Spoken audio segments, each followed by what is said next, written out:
Hi guys, ഞങ്ങൾ രണ്ടുപേരും ഒറ്റമൈനിൽ കോഴിക്കോട് ബീച്ചിലേക്ക് പോകാൻ തീരുമാനിച്ചിരിക്കുന്നു. ഞങ്ങൾ ബസ്സിന് വേണ്ടി കാത്തു നിൽക്കുന്ന കുറേ നേരമായി. അവസാനം ബസ് കിട്ടിയ ഗൈസ്, ഞങ്ങൾ കയറിയിരിക്കുന്നു. എൻ്റെ കളഞ്ഞുപോയ റൂമിൽ ഞാൻ കണ്ടു കിട്ടിയിരിക്കുന്നു. ഇനി ഞങ്ങൾ ഒരുമിച്ചായിരിക്കും ഈ യാത്ര തുടരുന്നത്. അവസാനം ഞങ്ങൾ കോഴിക്കോട് എത്തി. എന്നിട്ട് ബസ് ഇറങ്ങി ഒരു ഓട്ടോയിൽ കയറി. എന്നിട്ട് കോഴിക്കോട് ബീച്ചിലേക്കുള്ള യാത്ര തുടരുന്നു ഗൈസ്. അവസാനം ഞങ്ങൾ ബീച്ചിലെത്തിപ്പെട്ടിരിക്കുന്നു. എന്നിട്ട് കുറേ നേരം അങ്ങോട്ടും ഇങ്ങോട്ടൊക്കെ നടന്നു. എങ്ങോട്ടാ പോകേണ്ടതെന്ന് അറിയാതെ അങ്ങോട്ടും ഇങ്ങോട്ടൊക്കെ നടന്നു. എന്നിട്ട് അവസാനം ഒരു ഉപ്പിലിട്ട കട കണ്ടു. ഉപ്പിലിട്ട കടയല്ല, ഉപ്പിലിട്ട സാധനമുള്ള കട. എന്നിട്ട് അവിടെ കുറച്ച് സാധനങ്ങളൊക്കെ മേടിച്ച് കഴിച്ചു. എന്നിട്ട് ഞങ്ങൾക്ക് എന്താ ചെയ്യണമെന്നറിയില്ല. എന്നിട്ട് ഞങ്ങൾ അമ്പിളിമാരെ നോക്കി. അമിത്ര ശ്രദ്ധിക്കും. അമ്പിളിമാരുകൾ നല്ല രസമായിരുന്നു. മൂന്നൊക്കെ നല്ല രസമായിരുന്നു. നല്ലൊരു ഈവനിങ് ആയിരുന്നു.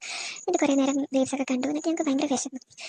വിശന്നിട്ട് എന്താ കഴിക്കണമെന്നറിയില്ല. അവിടെ എന്നിട്ട് ഞങ്ങൾ ഒരു കോളിഫ്ലവർ ബജിയൊക്കെ കഴിച്ചു. നല്ല ടേസ്റ്റ് ആയിരുന്നു. ചായയും നല്ല കടുപ്പമുള്ള ചായയും ബജിയും കഴിച്ചു. It was so good.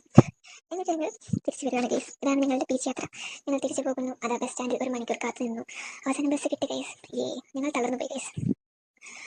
Yes.